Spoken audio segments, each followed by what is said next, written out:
વર્ણન. નીચે દર્શાવેલ હેતુ અને સાધનોની નોંધ કરો. હેતુ: 1. જેમ દ્રવ્યનો જથ્થો વધે તેમ તેનું દળ વધે છે તે સમજવું. 2. એક સરખા કદના અલગ અલગ પદાર્થોનું દળ અલગ અલગ હોય છે તે સમજવું. 3. દળનું માપન કેવી રીતે કરવું તે સમજવું. 4. દળના એકમો વચ્ચેનો સંબંધ મેળવવો. સાધનો: એક સરખા માપના 2 પ્યાલા, પાણી, રેતી, ત્રાજવું, જુદા જુદા માપના વજનિયા, વટાણાના દાણા, સાદું ત્રાજવું. પદ્ધતિ: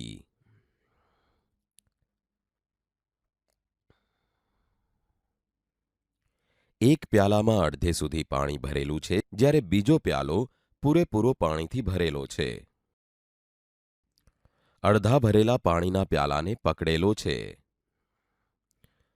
પૂરેપૂરા ભરેલા પાણીના પ્યાલાને પકડેલો છે.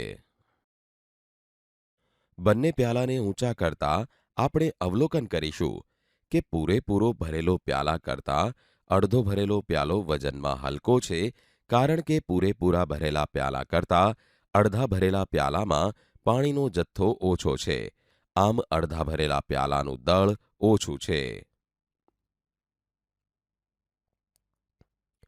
જ્યારે બંને પ્યાલાને પૂરેપૂરા ભરવામાં આવે છે ત્યારે બંને પ્યાલાનું દળ સમાન લાગે છે, કારણ કે બંને પ્યાલાઓમાં પાણીનો જથ્થો સરખો છે.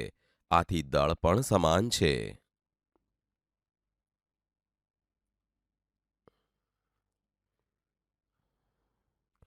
એક પ્યાલામાં પાણી ભરવામાં આવે છે. બીજા પ્યાલામાં રેતી ભરવામાં આવે છે. પાણી ભરેલા પ્યાલાને ઊંચકવામાં આવે છે. રેતી ભરેલા પ્યાલાને ઊંચકવામાં આવે છે.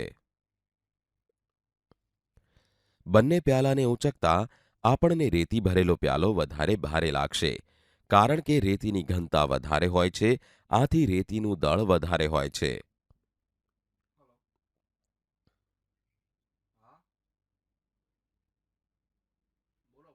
ત્રાજવાની ડાબી બાજુના પલ્લામાં વટાણાના દાણા નાખતા પલ્લું ડાબી બાજુ નમી જાય છે.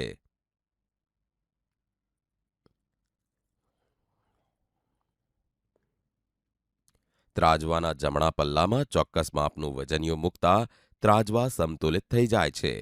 આ દર્શાવે છે કે બંને પલ્લામાં દળ સમાન છે.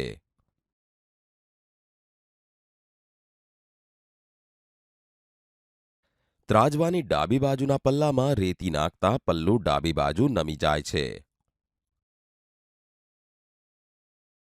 ત્રાજવાના જમણા પલ્લામાં ચોક્કસ માપનું વજનિયું મૂકતા ત્રાજવા સમતુલિત થઈ જાય છે. આ દર્શાવે છે કે બંને પલ્લામાં દળ સમાન છે. પલ્લાની ડાબી બાજુ 1 કિલોગ્રામ વજનિયું મૂકતા ત્રાજવું ડાબી તરફ નમે છે.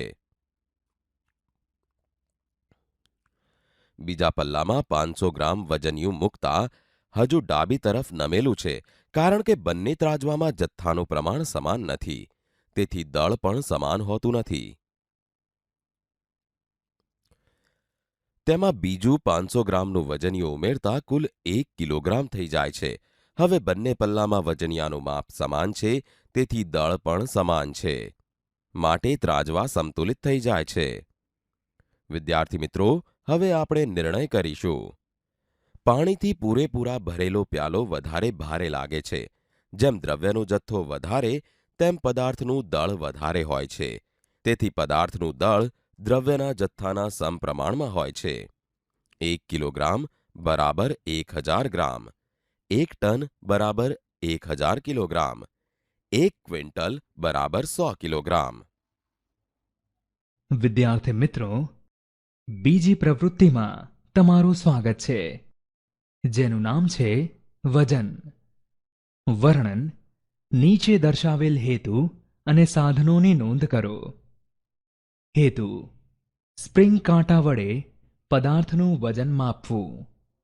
સાધનો: સ્પ્રિંગ કાંટો, પથ્થર, કંપાસ, પુસ્તક, કાતર, લોખંડનો ટુકડો, દોરી. પદ્ધતિ: સ્પ્રિંગ કાંટા પર પથ્થરને લટકાવવા અને તેનું અવલોકન કરવા માટે પથ્થર પર ક્લિક કરો અને અવલોકન કરો. વસ્તુ પથ્થર, વજન 6.5 N. આગળ વધવા માટે પથ્થર પર ક્લિક કરો. સ્પ્રિંગ કાંટા પર કંપાસને લટકાવવા અને તેનું અવલોકન કરવા માટે કંપાસ પર ક્લિક કરો અને અવલોકન કરો. વસ્તુ કંપાસ, વજન 2 N. આગળ વધવા માટે કંપાસ પર ક્લિક કરો.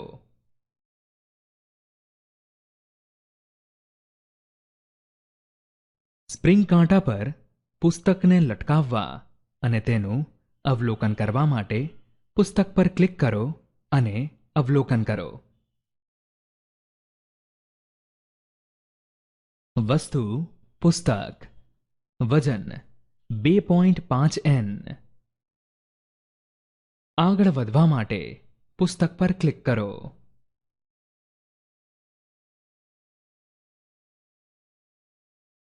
સ્પ્રિંગ કાંટા પર કાતરને લટકાવવા અને તેનું અવલોકન કરવા માટે કાતર પર ક્લિક કરો અને અવલોકન કરો.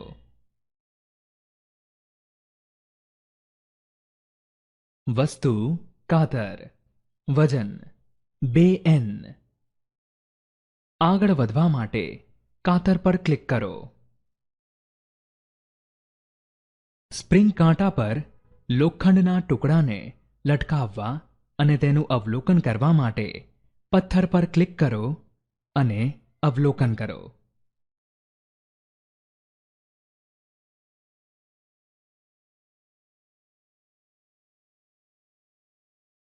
વસ્તુ લોખંડનો ટુકડો, વજન 6 N.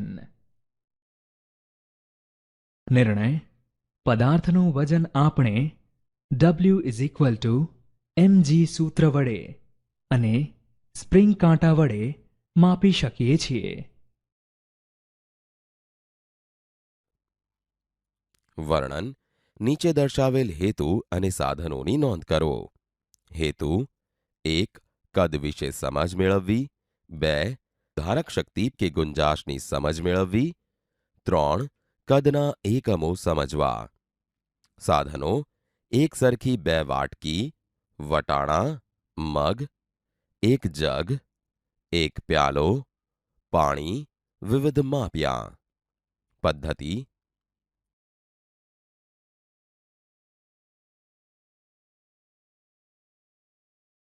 થોડાક વટાણા નાખવાથી વાટકી ભરાઈ જાય છે, કારણ કે વટાણાનું કદ વધારે છે.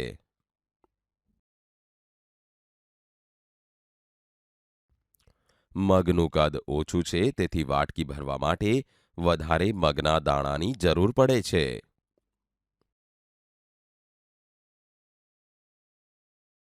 પ્યાલાને પાણીથી ભરેલો છે.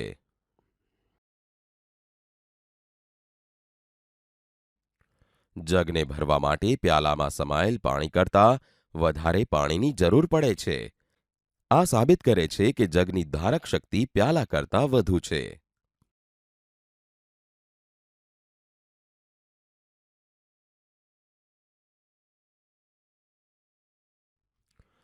બસો મિલીમીટર માપિયામાં ભરેલા પાણી વડે 1 લીટરના માપિયાનો થોડોક જ ભાગ પાણીથી ભરાય છે.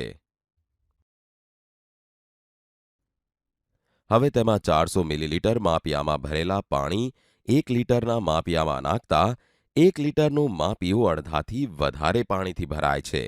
માપિયામાં કુલ 600 મિલીલીટર પાણી છે.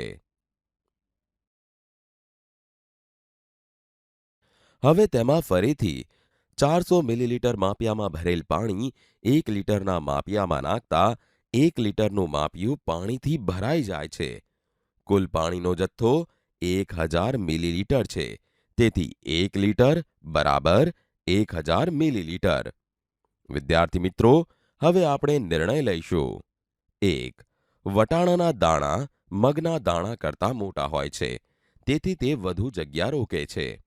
આથી વાટકી જેટલું કદ થવા માટે વટાણાના દાણા કરતાં મગના દાણા વધુ જોઈએ. 2.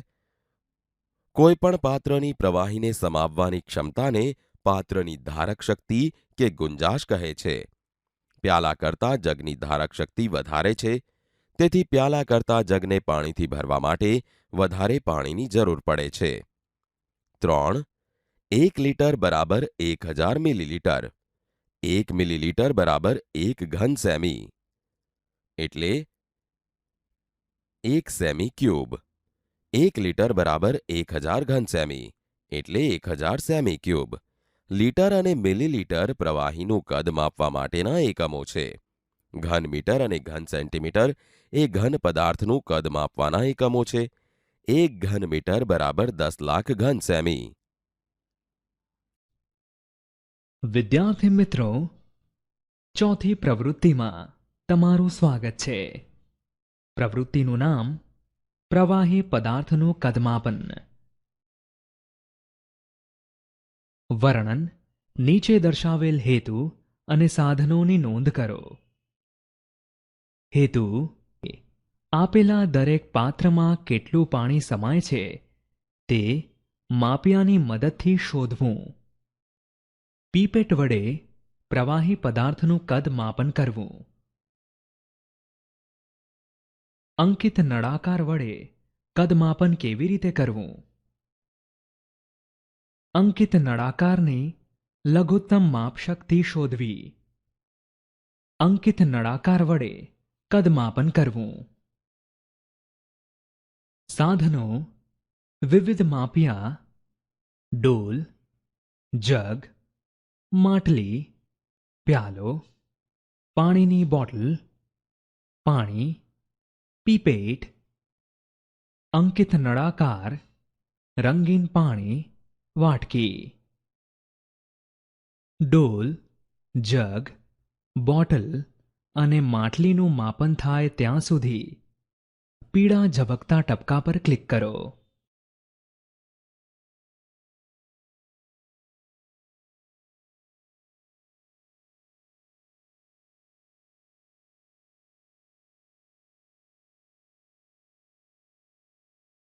વિદ્યાર્થી મિત્રો, હવે અવલોકન કરીએ. પાત્ર અને કદ.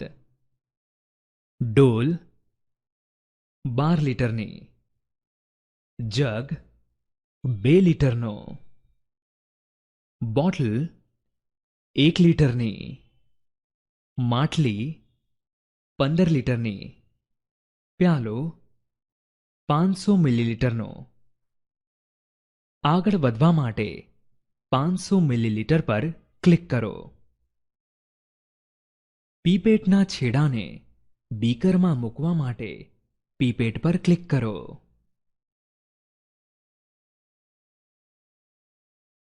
પીપેટને લેવામાં આવે છે અને તેના છેડાને બીકરમાંના પાણીમાં ડુબાડવામાં આવે છે.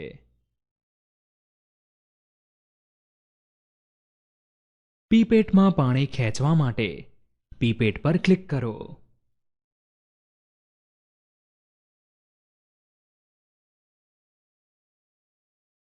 પીપેટના ખુલ્લા છેડાથી પાણી ખેંચવામાં આવે છે. આપણે અવલોકન કર્યું કે પીપેટ પાણીથી પૂરેપૂરું ભરાઈ ગયું છે. પીપેટ દ્વારા 10 મિલી પ્રવાહી માપી શકાય છે.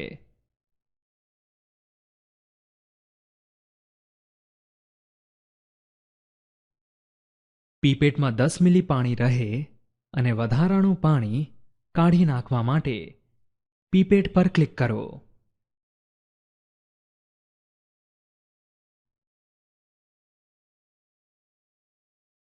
ઉપરના છેડા તરફથી આંગળી લઈ લેતા પાણી બીજા છેડાથી બહાર નીકળી જાય છે.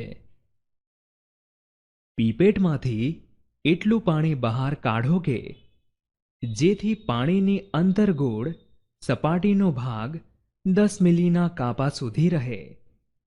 આમ પીપેટમાં 10 મિલી પાણી બાકી રહેશે.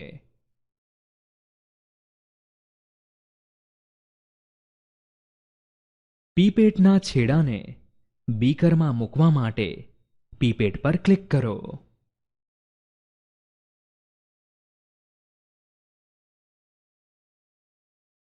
પીપેટમાં પાણી ખેંચવા માટે પીપેટ પર ક્લિક કરો.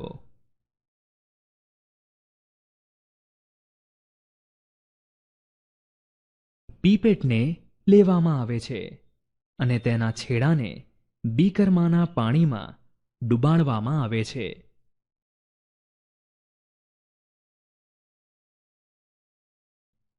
હવે પાણીની અંતર્ગોળ સપાટીનો ભાગ 10 મિલીના કાપા સુધી આવે ત્યાં સુધી પીપેટમાં 10 મિલી પાણી ભરવામાં આવ્યું છે. અંકિત નળાકારમાં પાણીના ટીપાં નાખવા માટે પીપેટ પર ક્લિક કરો અને અંકિત નળાકારને આંખની સમક્ષિતિજ રાખી અવલોકન કરો. અંકિત નળાકારને ત્રાંસું અને અવલોકન કરવા માટે અંકિત નળાકાર પર ક્લિક કરો. હવે પાણીની અંકિત નળાકારમાં ભરવામાં આવે છે. અંકિત નળાકાર સમક્ષિતિજ રહે તેમ ગોઠવી તેમાં પાણીની સપાટીનું વાંચન કરતા ચોક્કસ માપન થઈ શકે છે. આગળ વધવા માટે અંકિત નળાકાર પર ક્લિક કરો. જો અંકિત નળાકાર સહેજ પણ ત્રાંસો રહે તો સાચું વાંચન કરી શકાતું નથી. અંકિત નળાકાર પર ક્લિક કરો અને અવલોકન કરો. લઘુત્તમ માપશક્તિ બરાબર 2 ક્રમિક મોટા અંક વચ્ચે સમાતા પ્રવાહીનું કદ કે 2 ક્રમિક મોટા અંક વચ્ચે આવેલા નાના ભાગની સંખ્યા. અહીંયા 2 ક્રમિક મોટા અંક વચ્ચે પ્રવાહીનું કદ બરાબર 20 - 10 બરાબર 10 મિલી. ફરીથી અંકિત નળાકાર પર ક્લિક કરો અને અવલોકન કરો. 2 ક્રમિક મોટા અંક વચ્ચે આવેલા નાના ભાગની સંખ્યા બરાબર 10 મિલી. તેથી લઘુત્તમ માપશક્તિ બરાબર 10 ભાગ્યા 10 બરાબર 1 મિલી. આગળ વધવા માટે અંકિત નળાકાર પર ક્લિક કરતા રહો. રંગીન પાણીને અંકિત નળાકારમાં ઉમેરવા માટે તેના પર ક્લિક કરો અને તેનું અવલોકન કરો.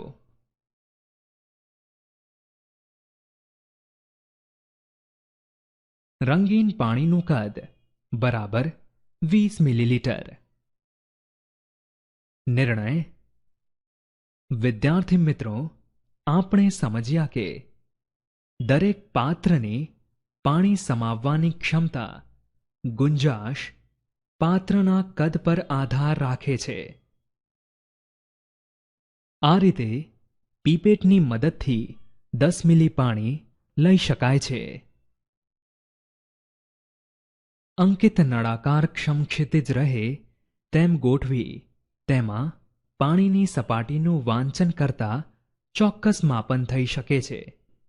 અંકિત નળાકાર સહેજ પણ ત્રાંસો રહે તો સાચું વાંચન કરી શકાતું નથી. નળાકાર પાત્રમાં પ્રવાહી ઉપરની સપાટી વક્રાકાર થાય છે. માપન કરતી વખતે આંખ આ વક્રાકાર સપાટી બરાબર સામે હોવી જોઈએ. પાણીનું કદ બરાબર 20 મિલીલીટર. નિયમિત આકારના ઘન પદાર્થોનું કદમાપન.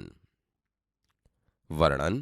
નીચે દર્શાવેલ હેતુ અને સાધનોની નોંધ કરો. એ. સમઘન અને લંબઘન પદાર્થોનું કદ માપવું. બી. અંકિત નળાકારની મદદથી અનિયમિત આકારના ઘન પદાર્થનું કદ શોધવું. સી. સ્થળાંતર પાત્રની મદદથી અનિયમિત આકારના ઘન પદાર્થનું કદ માપન કરવું. સાધનો. પુસ્તક, દિવાસળીની પેટી, કાચનો લંબઘન, કાચનો ઘન, રમવાનો પાસો, અંકિત નળાકાર, પાતળી મજબૂત દોરી, અનિયમિત આકારનો પથ્થર, પાણી, સ્થળાંતર પાત્ર. પદ્ધતિ: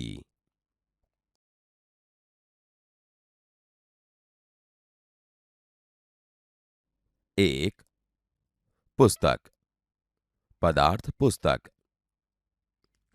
લંબાઈ 22 સેન્ટીમીટર, પહોળાઈ 13.5 સેન્ટીમીટર, ઊંચાઈ 1 સેન્ટીમીટર, કદ 297.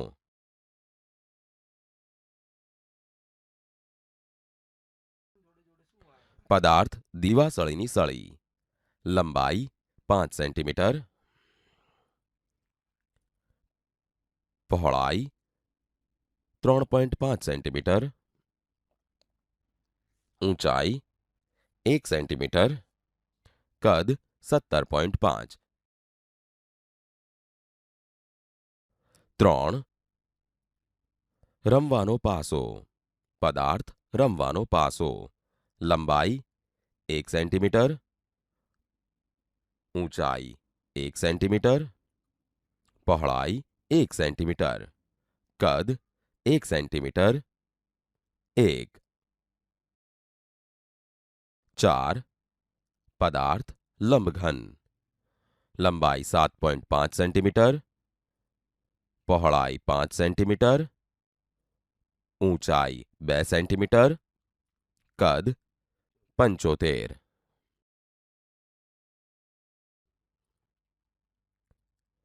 5. પદાર્થ ઘન. લંબાઈ 4 સેન્ટીમીટર, પહોળાઈ 4 સેન્ટીમીટર, ઊંચાઈ 4 સેન્ટીમીટર, કદ 64.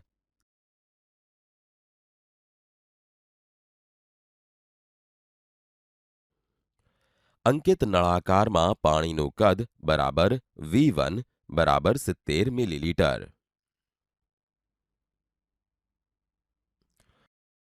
પથ્થરને પાણીમાં ડુબાડ્યા પછી પાણીનું કદ V2 બરાબર 80 મિલીલીટર થાય છે. તેથી પથ્થરનું કદ બરાબર V2 માઇનસ V1 બરાબર 80 - 70 બરાબર 10 મિલીલીટર થાય છે. એટલે કે 10 ઘન સેમી. કારણ કે 1 મિલીલીટર બરાબર 1 સેમી ગુણ્યા સેમી ગુણ્યા સેમી.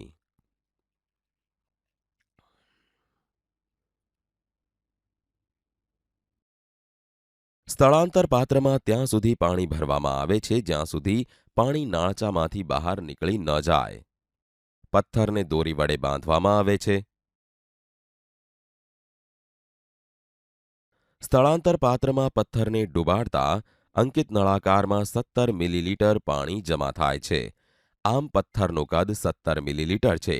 એટલે કે 17 ઘન સેમી. કારણ કે 1 મિલીલીટર એટલે કે 1 સેમી ગુણ્યા સેમી ગુણ્યા સેમી. વિદ્યાર્થી મિત્રો, હવે આપણે નિર્ણય લઈશું. નિયમિત આકારના સમઘન અને લંબઘન પદાર્થોનું કદ સૂત્રની મદદથી શોધી શકાય. સમઘનનું કદ બરાબર લંબાઈ ગુણ્યા લંબાઈ ગુણ્યા લંબાઈ. લંબઘનનું કદ બરાબર લંબાઈ ગુણ્યા પહોળાઈ ગુણ્યા ઊંચાઈ બરાબર L × B × H. આપણે જાણીએ છીએ કે 1 મિલીલીટર બરાબર 1 સેમી ક્યુબ. પથ્થરનું કદ બરાબર 10 મિલીલીટર બરાબર 10 સેન્ટીમીટર ક્યુબ. આપણે જાણીએ છીએ કે 1 મિલીલીટર બરાબર 1 સેન્ટીમીટર ક્યુબ. પથ્થરનું કદ બરાબર 17 મિલીલીટર બરાબર 17 સેન્ટીમીટર ક્યુબ. વર્ણન: નીચે દર્શાવેલ હેતુ અને સાધનોની નોંધ કરો. હેતુ: A. ઘનતા વિશે સમજવું. B. જુદા જુદા પદાર્થોની ઘનતાની સરખામણી કરવી. સાધનો: ચાવી, પેનનું ઢાંકણું, પ્લાસ્ટિકનું, બીકર, પાણી, રબર, પથ્થર, રમવાનો પાસો, તેલ. પદ્ધતિ: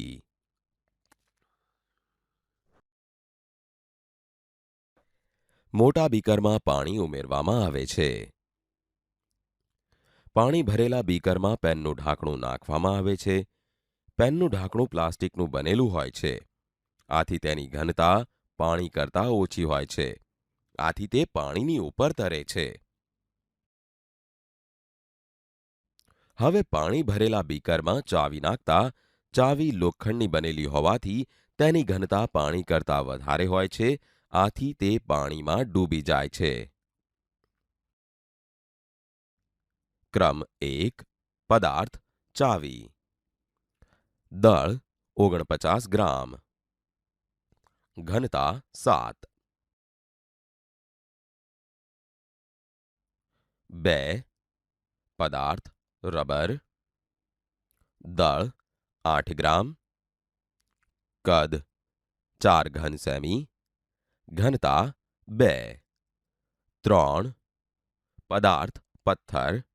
દળ 24 ગ્રામ. કદ 6 ઘન સેમી. ઘનતા 4. ક્રમ 4. પદાર્થ રમવાનો પાસો. દળ 0.7 ગ્રામ. કદ 1 ઘન સેમી. ઘનતા 0.7. 5. પદાર્થ પાણી. દળ 30 ગ્રામ. કદ 30 ઘન સેમી. ઘનતા 1. 6. પદાર્થ તેલ. દળ 8 ગ્રામ. કદ 10 ઘન સેમી. ઘનતા 0.8. વિદ્યાર્થી મિત્રો, હવે આપણે નિર્ણય લઈશું. ચાવી લોખંડની હોવાથી તે પાણી કરતાં ભારે છે. તેથી તે પાણીમાં ડૂબી જાય છે. જ્યારે પેનનું ઢાંકણ પ્લાસ્ટિકનું હોવાથી પાણી કરતાં હલકું છે. તેથી તે પાણી પર તરે છે. આમ પ્લાસ્ટિકની ઘનતા લોખંડની ઘનતા કરતાં ઓછી છે. રમવાનો પાસો અને તેલની ઘનતા પાણી કરતાં ઓછી છે. રબર, ચાવી, પથ્થરની ઘનતા પાણી કરતાં વધારે છે.